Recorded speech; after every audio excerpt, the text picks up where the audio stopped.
Welcome to Yankee Stadium. In this live episode of The Frieze, we say goodbye to a member of the 1990s dynasty, Gerald Williams. Next, rumors are swirling about some of the league's premier first basemen, the latest on Anthony Rizzo. And finally, Sweeney Murty of WFAN joins the show to give his opinion on the impending flurry of roster changes post-lockout, if there ever is a post-lockout. It all starts now. I'm Derek, and this is The Frieze.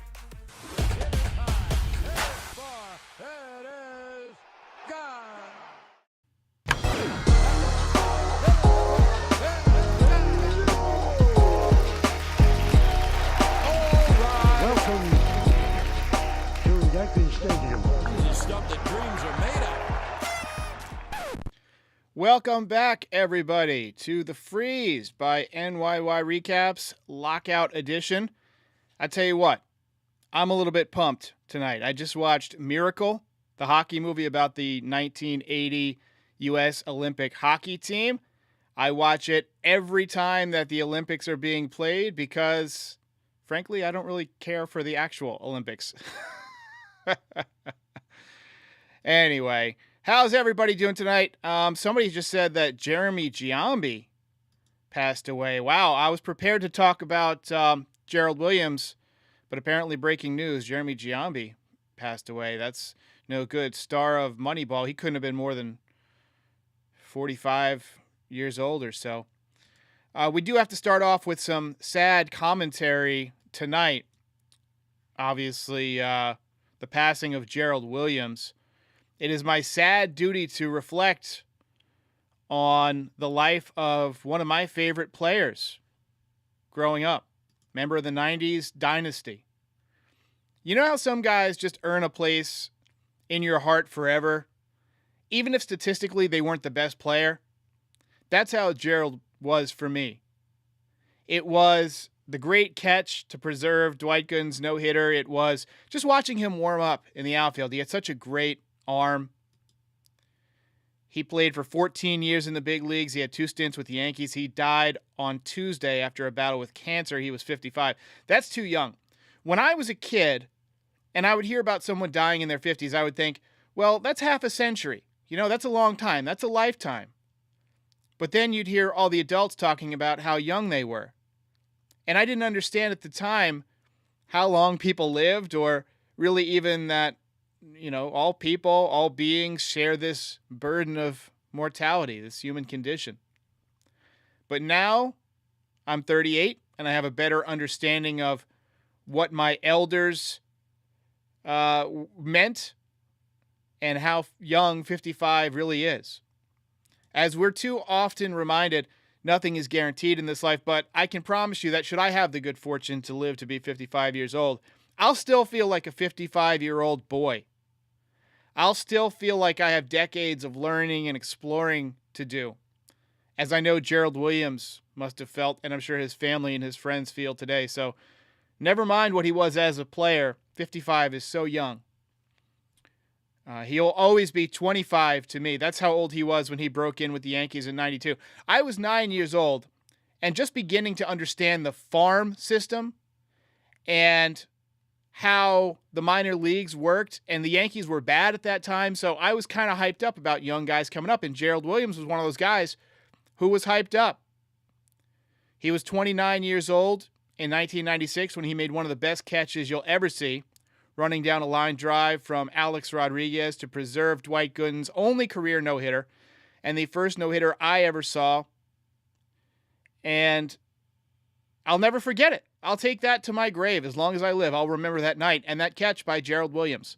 We are entangled now forever because I saw him make that play. So I'll never forget Gerald Williams. Gone too soon. His best years were in the late 90s with the Braves and then on to Tampa Bay.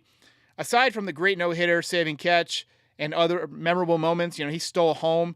He also charged the mound and punched Pedro Martinez in the face, which personally I think should get you into the Hall of Fame. Go Gone too soon. Hashtag ice in the chat and a moment of silence for Gerald Williams. Okay, next topic. Anthony Rizzo. There have been reports in recent days that the Cubs are going to make an offer as soon as the lockout is over on Anthony Rizzo, bringing him back. And I just think that's interesting because they traded him away. It's kind of a similar situation with the Yankees traded Aroldis Chapman to the Cubs and then signed him right back. So Rizzo might be the latest chess piece between those two, or between these two teams. I see a lot of fans pushing to re-sign Anthony Rizzo. I've seen a lot of comments saying just re-sign Rizzo. I remember one that said, re-sign Rizzo, enough said. And frankly, I like Rizzo. I think he's a hell of a player. I think he brings great defense. But I get the impression that signing him to a long-term deal, 4 or 5 years, probably not the best idea. I mean, he hit .250 last year. I know not everybody cares much about batting average, but I do. His expected slugging has dropped over 50 points since the World Series year of 2016. He's not going to significantly improve as he gets older. Playing in Yankee Stadium might help, and great defense is nice. But the Yankees just lost with Rizzo, even though he did hit that home run in the playoffs. I just don't see him moving the needle enough to lock him up long term. And keep in mind, with all of these reports, there could be some motivation in putting them out. If Rizzo wants to return to the Yankees, and quickly, it makes sense to put a story out there that the Cubs are interested so that the Yankees are forced to move rapidly if they do want him when lockout is over. Let me know in the chat if you want the Yankees to bring back Anthony Rizzo with hashtag Rizzo yes or hashtag Rizzo no.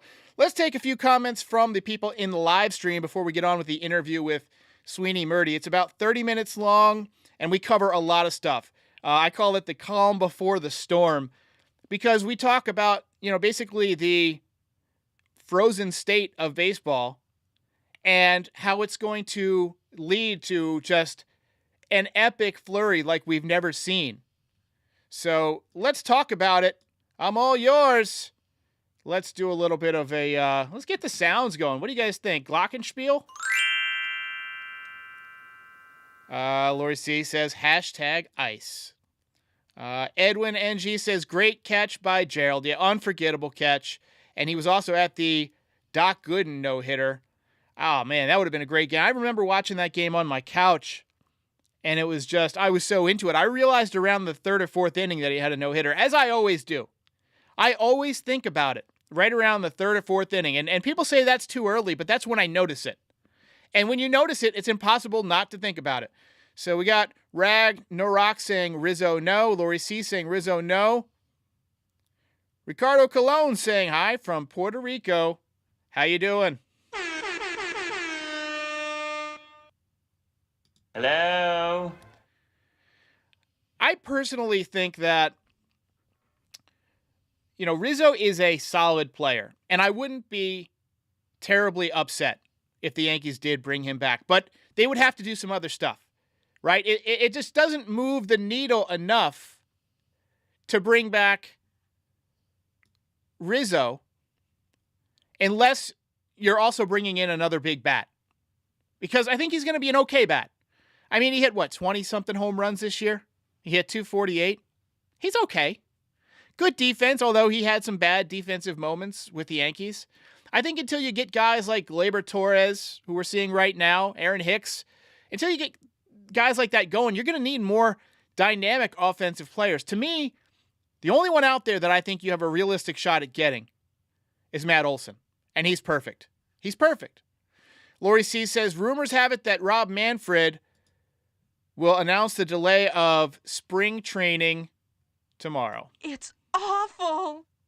That's sad. I wish I had more sad noises. We have the losing horn.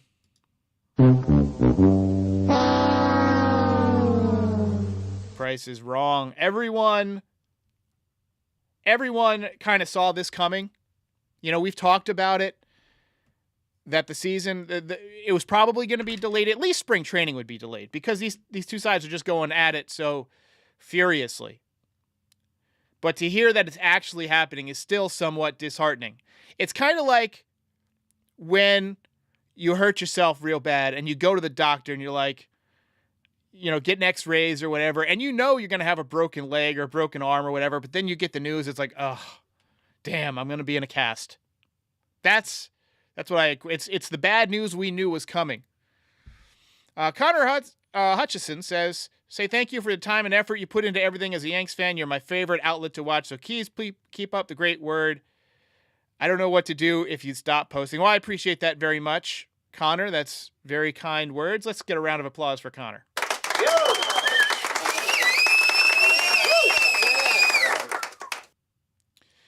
Midnight says he was thinking about Cohn's perfecto when he struck out the side in the third.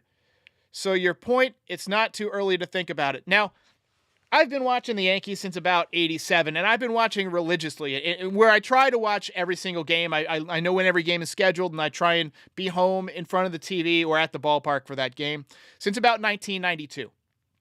And I've maybe missed, I'd say, a dozen games in that time. That's a long time. That's a lot of baseball. My wife says they hold me prisoner. I actually missed that game. I was playing in a baseball tournament. I was in Myrtle Beach, Florida, or Myrtle Beach, North Carolina, South Carolina, something like that, playing in a high school baseball tournament. And I missed the Cohn no-hitter. I saw the Wells no-hitter. I saw the Dwight Gooden no-hitter. I missed Cohn's perfecto. I had to catch it on a replay. Hey, super chat from Ronnie. Says missing Yankees baseball, but at least his Rams are in the Super Bowl. You get the Rams sound. Charge. Baba says, hey, this is not a hot take, but the lockout is not going too great. All right, guys. You guys want to hear from Sweeney Murty? I've been looking forward to playing this for you guys all day. This was one of the more fun interviews to do. I've been listening to Sweeney Murty since the 90s, really. I think he started covering the Yankees as a beat writer in 2001, but I believe he had some late night shows in the 90s. I feel like I've known him my whole life, and I talk to him like I've known him for my whole life. So I'm actually reposting this at 7:30 without anything on the screen, any comments, as its own clip, its own 30-minute clip. So feel free to pass that around and share it on social media, Reddit, Twitter, all that good stuff. But I'm going to sit here with you for this one, since there's not a lot to talk about. I'm going to sit here with you, and we're going to watch this interview with Sweeney Murty, and I'll comment with you in the chat. Reminder that you can get all episodes of The Frieze. It's the official podcast of NYY Recaps on all your podcast platforms, Apple Podcasts, Spotify, Audible, Stitcher, all that good stuff. And then this summer, if there is a baseball season, which we didn't have this last year, every nightly Yankees game night episode is going to go right on The Frieze as a podcast episode, so you can listen to it the next morning on your commute or whatnot. It's something you guys asked for, and I am happy to oblige. Let's hear it for Sweeney Murty.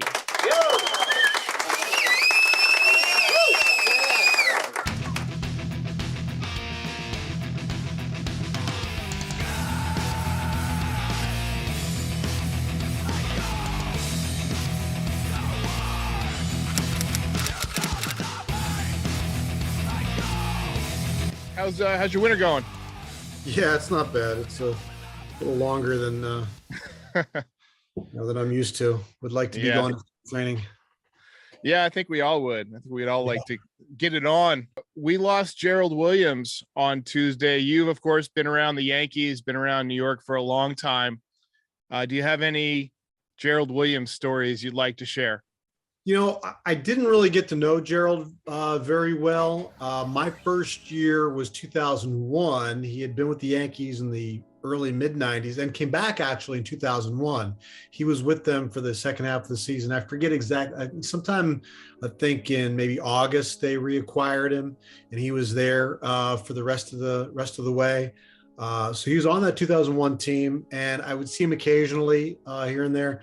I didn't get to know him really all that well, but so many people that I talked to yesterday after hearing the awful, tragic news was that that he was such a great teammate and a very positive person. That's something that everybody kind of kept talking about. Like, here's, listen, it's hard to stay upbeat in a game of baseball, right? I mean, it drags you down. It's every day, and there's a lot of failures to go along with your successes. And here's a guy who was always telling his teammates about being positive. And that stood out to me from the messages I was getting yesterday after this, that's how people remembered him. And I didn't know that he was ill. I don't know how many people did know that. I know that some of the people I talked to were taken aback and surprised because they did not know. But it sounds like that positive outlook, I'm guessing from the type of person that people say he was, that's something he carried with him while he was battling this. And, maybe that's one of the reasons why, we didn't know about it. Nobody, not a lot of people did know, but yeah, I do know people that were very close to him. You saw Derek Jeter's statement, one of Jeter's closest friends from his earliest days in the Yankees organization. Bernie Williams as well. Bernie was very heartbroken by this, and a lot of people who knew Gerald back in the day, all sharing those same thoughts. Yeah, Gerald Williams, to me, he was one of those guys that, even though he wasn't statistically the best player, he was still one of my favorite players just because of his energy level. You know how some players just kind of have that energy. And I'll never forget that catch he made to preserve Dwight Gooden's no-hitter. So rest in peace to Gerald Williams. Terrific outfielder. And there was a time in the Yankees organization where people thought that Gerald was the better Williams, was going to be a better ball player. Bernie Williams ended up having this outstanding, amazing 16-year career with the Yankees. But there was a time with, some of the things you're talking about, like athletically in the outfield, Gerald had, better tools than Bernie Williams as an outfielder. And so that stood out to a lot of people. And, he ended up having a really good career and bounced around to some different teams. And, it's hard to last in this game a long time. You're talking about 20-something thousand players who've ever played the game, even for a day.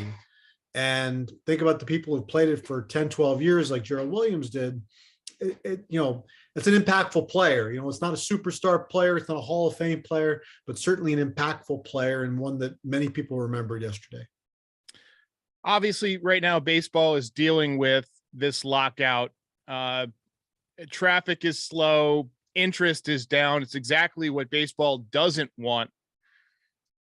Things seem to be getting more contentious. Do you expect that this thing is going to continue to drag on? And if it does, what's the roster construction period going to look like? Are we going to, dive right into spring training and then have teams making those awkward moves where they're sending somebody who's already reported to spring training, like David Wells did that one time? I wrote a long piece about this a week ago on WFAN.com. Why luxury? I mean, you hear about it a lot, but I don't think anybody really likes to understand why it was so impactful. In the last CBA, the penalties were stepped up for going over the luxury tax thresholds. If you go back over, the course of the early mid 2000s and even the early part of the last decade, the Yankees routinely went over the luxury tax threshold. All it cost them was money. All it cost them was a few extra $1 million. And as people like to point out, the Yankees are worth a lot of money. They have high revenue, highest revenues, worth a fortune. They can afford to go over the luxury tax. But starting in 2017, the thresholds, if you exceeded the thresholds and the tax levels, and in addition to the money and the surcharges and all that, you lost places in the draft. You would lose places, money for international draft it's not draft, international signings of players.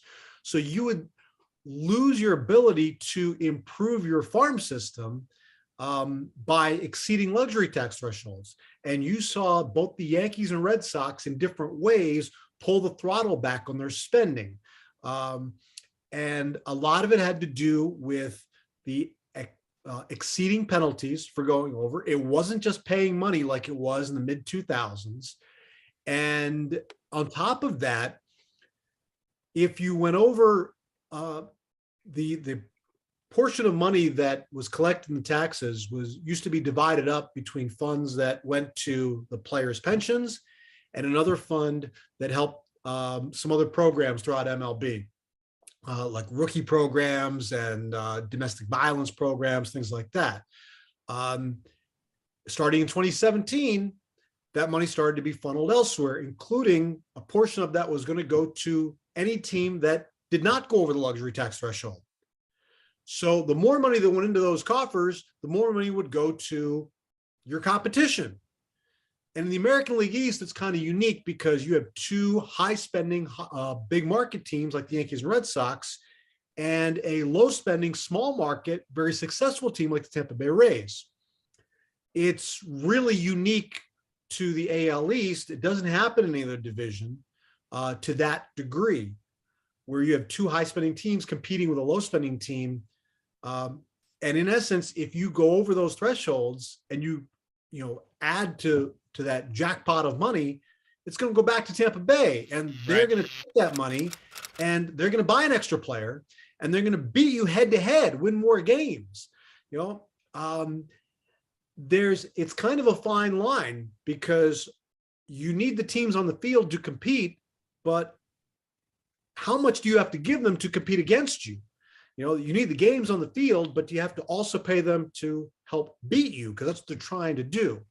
So that's what drives the Yankees' reluctance to go over the tax thresholds.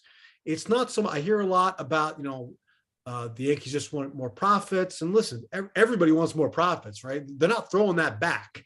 Right. But it's philosophically based on the idea that the more you spend, you're hurting your ability to improve your own farm system. And I understand one of the criticisms is, well, the Yankees don't develop, but it's not about bringing guys up all the time. When you want to make trades, you're trading minor leaguers. Okay. There is still capital in those minor leagues, even if they don't develop into core 4 Hall of Fame type players. You're trading minor leaguers, draft picks, international guys to get the players you need at a trade deadline. So that is just as valuable to New York Yankees as a minor league system as it would be to some other team bringing up their players. So this is a really long way of me telling you that the system changed in 2017, and that's what pulled the Yankees spending back. And until you see what's happening, the players see that, the players union sees that, and they know that free agents aren't truly free agents getting their highest market value if the biggest spenders are not willing to spend on them. So the union is trying to, in addition to taking care of the bottom of the chain with tanking, they're also looking out for the top of the chain and trying to get their best players into true open bidding where the largest spenders can and will freely bid on them. So that's where the Yankees and the luxury tax situation comes into play. And, I've talked to people from the union who say the proposals from the owner's side have not met their expectations for raising the tax thresholds and lowering the penalties for going over those thresholds. That was severely punitive in the union's mind in the last CBA. So they would like to see that reduced, and they're not going to make a deal, I'm told, unless there are, pretty significant changes to that tax threshold structure. And I hope, you understood, just explain why it's important for Yankees fans to understand that. That's probably the most precise explanation that I've heard of exactly what's going on with the labor situation. So kudos to you. just by the complexity of the problem, it doesn't sound like something they're going to wrap up in the next couple of weeks. Are we looking at possibly a Memorial Day opening day this year? Oh gosh, I hope not. I hope it's not that long. Once you start getting to the point where you know that you're going to miss regular season games, that's when the deadline gets, pushed hard. And as we know, nothing happens in any walk of life. It's not just, sports negotiations, but nothing happens until you get close to a deadline, So until you get close to the idea of missing games, real regular season games that impacts attendance and TV ratings and all the stuff that goes with it, that's when you'll start to see sides move and make concessions. To your earlier question, I didn't really answer this. I think they're going to have to build in some sort of a period to make your roster moves. You have hundreds of free agents out there still. Right. Those players have to be, teams have to make their roster decisions. And teams like the Yankees and the Red Sox, the Dodgers, the traditional big spenders didn't really spend a lot in the pre-lockout period because they wanted to know what the rules were and to see how restrictive and how punitive the tax thresholds were going to be. The Dodgers spent some, but really only because they re-signed their own player, Chris Taylor. That's where most of their money went to signing. So otherwise, they didn't really, nobody really spent big of the traditional big spenders. So you're looking at definitely some sort of period of, 10 days, 2 weeks, where you're going to have to get teams to make all those roster moves and decisions, trades and free agents and all things like that before you're able to get through a spring training. So this is, in essence, kind of the calm before the storm. So we might see the inverse of this completely silent period as soon as the lockout is over. That's interesting. Well, you saw that that free agent frenzy right before the lockout. You're going to see a lot more of that. I mean, I would guess that's only, that's just the appetizer because there's a small fraction of the players that have to move and have to sign. You have to get through a Rule 5 draft. You have to get through arbitration hearings. They exchange figures. You exchange figures and salary arbitration. None of that's happened yet. So you have hundreds of players that are going to be free agents. You have, I don't even know, it's like dozens more that have arbitration to go through. So yeah, there's going to be some significant, there needs to be some significant time allotted to make those roster moves once the teams have agreed to, say, a framework of a deal, because the actual ratification of a CBA takes a long process too, as the lawyers go through all the language of stuff. So it seemed like the Yankees' strategy leading up to the lockout was to protect the players on the 40-man roster that they're sure have some value. That's why we saw, guys like Steven Ridings get added. We saw guys like Tyler Wade get shipped off. Brian Cashman said at the beginning of the offseason that shortstop was an area he was going to have to address. But right now, they have less depth at shortstop than they had at the beginning of the offseason. What way do you envision the Yankees going at shortstop? Are we going to see one of the big names, a Story or a Correa, or are we going to see more of a stopgap, a Simmons, a kind of Falefa type? Yeah, I mean, I think any of them are options. I think, you've got to see where everybody else is going, what those players want to do too. The free agents, you have to, what their interests are, what their desires are. I think you have to be open to any possibility for the New York Yankees, but you never discount Correa, Story. I mean, these are the Yankees, and the thing that I learned when Aaron Boone got injured, and the Yankees, instead of trying to find some stopgap third baseman, they just traded for Alex Rodriguez, who was the MVP and the best shortstop in the game. So, you know what? We'll let him play third base. When that happened, it told me all the rules were off, right? There are no rules. This is a situation where you don't ever say no to anything until it's done. I've said ever since that day that Alex Rodriguez showed up at Yankee Stadium, to me, nothing short of, Ruth and Gehrig walking into the Yankees clubhouse is going to surprise me anymore. And for all the talk, whatever talk you hear about Correa or Story going this way or that way, I will never, ever believe the Yankees are out on anybody until I see that player holding up some other team's jersey and wearing some other team's cap at a press conference. It's just, so right now it's hard to predict. But yeah, I think you're open to any of them, because I think you have to have all those doors available to you and open to you and figure out, okay, and again, the tax thresholds really do impact this, to seeing what you can fit into your structure. Just wanted to clarify something that I've seen people talk about in the comments. Teams can talk to each other about trades, right? During this period, like you can, Billy Beane can call up Brian Cashman and you can have discussions on players, right? But not actually pull the trigger on anything. I don't believe you can. Now, I don't, do teams do that? I mean, I don't know who's gonna. I mean, I don't know if we're subpoenaing cell phone records over this, but I think teams are working on a lot of different things. They're just not telling anybody this.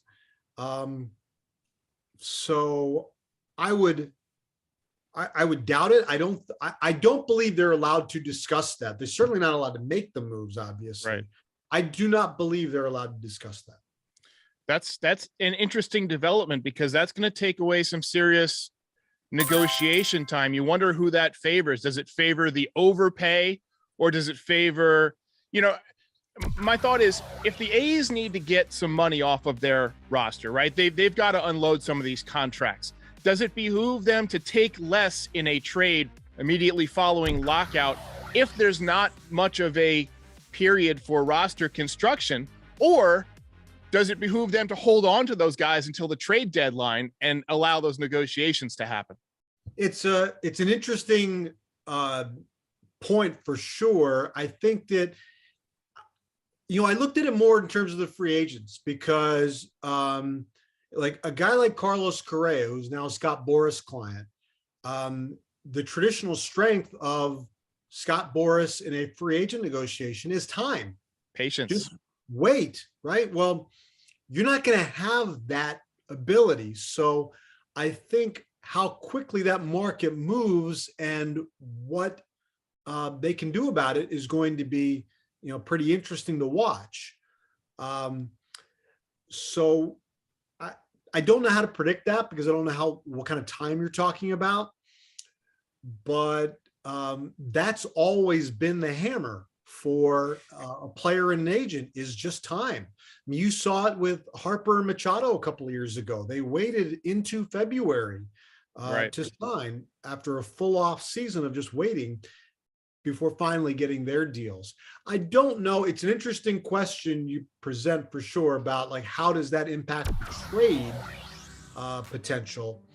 But I have a feeling you're going to look at maybe some deals that go down, and maybe a year or two from now, you're going to say, teams are so measured in what they do, right? They analyze and overanalyze everything, and you wait until a deadline to actually make a deal when you're talking about trades in July with a potentially really short window to make these moves.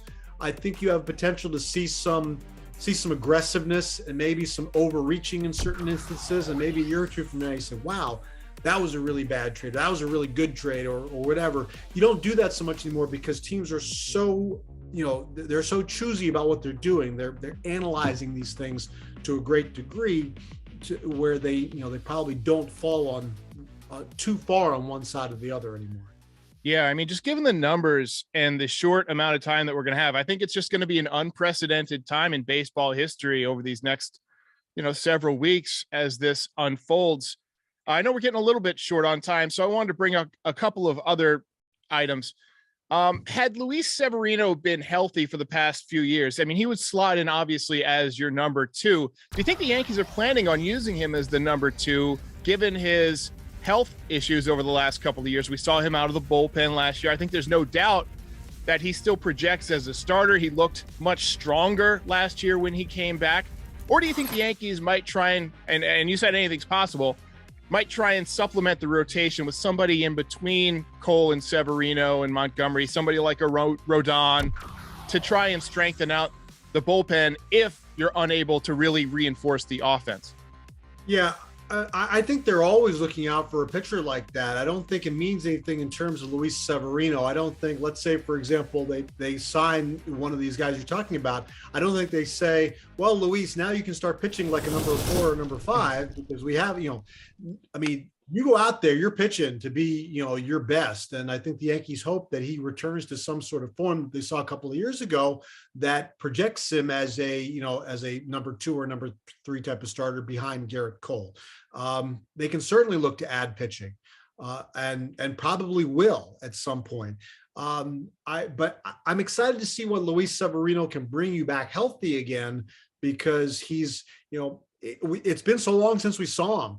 And I've told this story a number of times. I mentioned it again on SNY last night, when he pitched against the Phillies in 2018, dominated the Phillies in a game at Citizens Bank Park. And the next day, Phillies people are talking to me about him and saying, wow, we haven't seen that in a long time. Nobody's done that to us this year. Well, they're in the NL East and they watch Jacob deGrom and Max Scherzer up close all the time. And they were blown away by what Severino did to them. Now, that's 4 years ago, and there's been a lot happen to Luis Severino since then. But if he can, show you that he's healthy again and bring back some of that, even just a fraction of that, that's a really good piece for the Yankees. And putting that behind a healthy, strong Garrett Cole, I think, gives you a solid rotation in addition to whatever else you have. Jordan Montgomery, I think, is a key piece here too. If you're talking about Montgomery as a 3, 4, or 5 starter in a playoff scenario, I think you'd feel pretty good about that. Yeah, Jordan Montgomery, I think, kind of gets underrated by Yankees fans and maybe baseball fans in general. His WAR last year was over 3. And even though he had a 6-7 record, he's kind of the poster child for why you don't want to rely on a pitcher's win and loss record as the final metric on how good they are, because he was really solid. He had about 15 starts where he allowed 2 runs or less. I mean, he was pretty solid out there. A couple more questions here.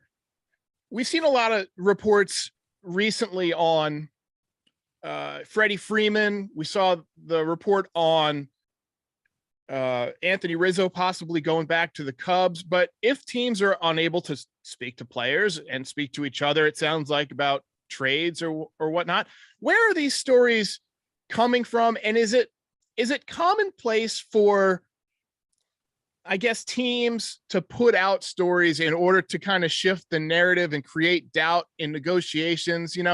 I saw the story broke about the Yankees were unwilling to trade Peraza, right, for Matt Olson. And then a few days later, I see that the Yankees are reportedly going to go strong after Freddie Freeman. And it seemed like, these could be stories that are put out there to maybe drive down the price for Matt Olson or drive down the price for Anthony Rizzo. Since teams can't negotiate, do you think there's anything to the stories being planted in the media to create kind of an open broadcasted negotiation and to create doubt? I can't speak to specific motive of what they do and why, but I think, there are a lot of reporters and a lot of good reporters who are asking questions and trying to get some bits of information. And, I think whatever side you're speaking to, whether it's on a player agent side or a team side, they're telling you what they're willing to tell you. They know it's being put out there. So they tell you what they're willing to tell you is the best way to put it. I can't speak to how calculated it is, but I mean, I'm sure there's some of that. There's a lot of interest in, because, when the teams are talking to each other, how truthful are they being to each other? Everybody's trying to get what they can get for the best value. The teams want to get the player they want for the absolute minimum cost in player acquisition or dollars that they have to spend. the player, if he's a free agent, is trying to get the best deal, the most money that he can possibly get. So yeah, there's always a little bit of that give and take. I mean, I'm not going to sit here and tell you that people lie about this or lie about that or plant it. I don't have that experience of it, but I can tell you that they're always telling you what they're willing to tell you, if that makes sense, in a negotiation. That does make sense. Put a story out that you want to be heard. All right. So changing topics a little bit out of left field here. Let's say you get called up to hit at Yankee Stadium. What's your intro music? I ask everybody who joins this podcast, what would be their walk-up song? I've been asked that before, and I kind of waffle on it because I have some varying music tastes sometimes. I think a couple of years ago, I think I told Jeff Pearlman that I was going to stick with "Crazy" by Gnarls Barkley because I think it's the best song that's been written in this century, and I don't want you to at me over that. But I waffle on it. I still waffle on that. I come back to something that is maybe a little more appropriate for me is Tom Petty's "Even the Losers Get Lucky Sometimes." I walked up and got a hit. That would probably be the definition of it. That's fantastic. And I've always seen your interviews and you have these movie posters behind you. I'm, of course, a movie fan. I got some movie stuff behind me. Do you have a favorite baseball movie? And if so, what is it? The posters behind me right now are The Untouchables and Hoosiers. They are, two of my all-time favorite. And the Hoosiers one I like because it's not Hoosiers. People say it and they say, well, that's not a Hoosiers poster. It is. It's the European. It's actually an original poster for the European release of Hoosiers. It's called Best Shot, which I guess they didn't necessarily know how to translate Hoosiers in Europe, so they called it Best Shot. That's great. The thing I like about it is the tagline is the old Vince Lombardi line: "Winning isn't everything; it's the only thing." Which, if you've seen the movie, that's the exact opposite of what Hackman teaches his kids. So I think that poster, it just spoke to me, so I had to have it, and so I bought that, and that's what's hanging on my wall. I love all the baseball movies, really, even some of the bad ones. And one of the funny things is when you say the way you phrase it to me, it's not my favorite, but when For Love of the Game comes on, I watch it as if I'm actually watching a perfect game, and I have to stay and watch to see if he actually finishes the perfect game. And he always does. But I stumble onto that movie, and I feel like I've stumbled onto a guy who's throwing a perfect game or a no-hitter, and that I kind of have to. But favorites, boy, I mean, I probably fall back to the old standbys of Bull Durham, Major League, as favorite baseball movies. Yeah, I think Major League's probably my favorite. It was so funny, and For Love of the Game is a great film. My favorite part of that is the mechanism when the Yankee Stadium. Yeah, clearly the Yankee Stadium crowd is trying to get into his head, and then he just shuts them out. But then when he gets to the ninth inning, he can't clear it, and that's just a great cinematic way of explaining the pressure that comes with a perfect game. That the seasoned pitcher who's accomplished everything, is still subject to the same nerves as anyone. Sweeney Murty, thank you so much for your insight. It's always a pleasure listening to you, and I hope that you'll come back on NYY Recaps periodically throughout this season, if there is a season. Derek, thanks for having me. Appreciate it.